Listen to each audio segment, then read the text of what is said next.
Following the potential money trail of the chaos in Los Angeles, Republican Senator Josh Hawley says he is launching an investigation trying to find out if left-wing groups with deep pockets are helping to support those violent anti-ICE protests. These aren't spontaneous at all. They're about as authentic as AstroTurf. They are bought and paid for flash mobs.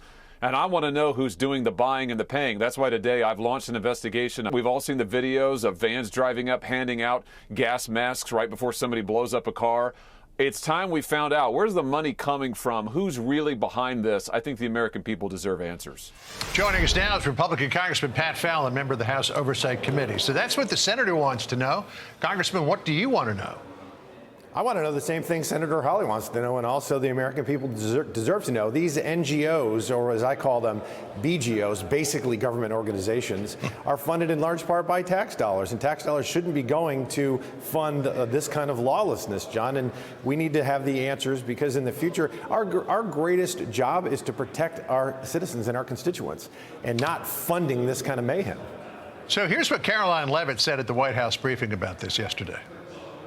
And if you look at some of the imagery that we have received from the Department of Homeland Security and ICE and law enforcement who are on the ground, you will see boxes and boxes of very professionalized masks and rioting equipment being dropped off for these protesters. So it's a good question the president is raising and one we are looking into about who is funding these insurrectionists and these rioters and these protesters and these illegal criminals. You know, we have seen the video that there's a group of people who are at an intersection, a pickup truck pulls up, and the next thing you know, they're digging into boxes and handing out face shields. Peaceful protest. I've seen so many peaceful protests here in Washington, D.C. I haven't seen people wearing face shields. They're carrying signs and they're making a lot of noise and things like that. But, I mean, the only reason why you wear a face shield is because you, I would imagine, intend to get into a confrontation with police. And who's funding all of that? Because they're not cheap.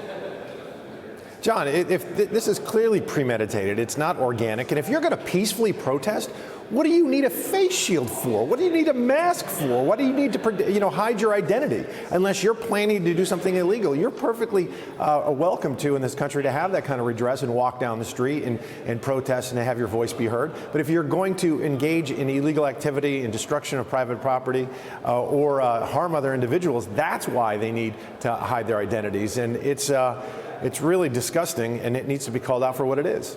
So in the next few minutes, you're going to be heading in there to the Oversight Committee hearing room because you have a very interesting hearing coming up that involves the governors of Illinois, Minnesota, and New York. They'll be asked questions about their sanctuary city policies. Here's what they've said in recent days about everything that's going on in the country now.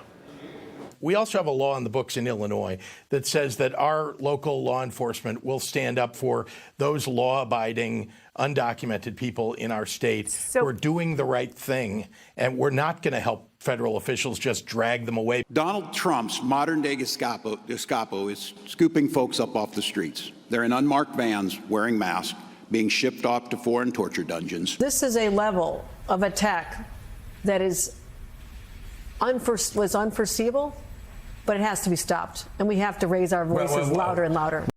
So these governors of these blue states continue to push their sanctuary city policies, refuse to cooperate with ICE. It causes sometimes dangerous situations if people are let out of prison and then ICE has to try to chase them down the streets to detain them. And when you take a look at a lot of the people who have been detained by ICE going into these LA riots, I mean, they're not very nice people. They are criminals that you likely would not want to have living in your neighborhood. Yet these sanctuary city mayors and governors defend the fact that they're allowed to stay without consequence in their cities. Gestapo and dungeons. That's what Tim Walz just said. You want to talk about hyperbolic fear-mongering? Listen, this is something that I would point out to the governor. In the state of Texas, in the last 13 years, John, there's been 299,000 illegal immigrants arrested and charged with 513,000 crimes that resulted in 187,000 convictions.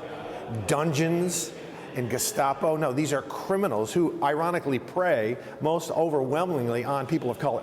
So if you know what Walz should be concerned about? The protection of his citizens, because if you're not safe, then you're not free. And that fires me up, and I cannot wait to get into that hearing at 10 o'clock, because we're going to have a little discussion about that. All right, we'll be watching for it. Congressman, thank you for joining us with the preview. Appreciate it. Thanks, John. All right, Jillian. God bless. I'm Steve Doocy. I'm Brian Kilmeade. And I'm Ainsley Earhart. And click here to subscribe to the Fox News YouTube page to catch our hottest interviews and most compelling analysis.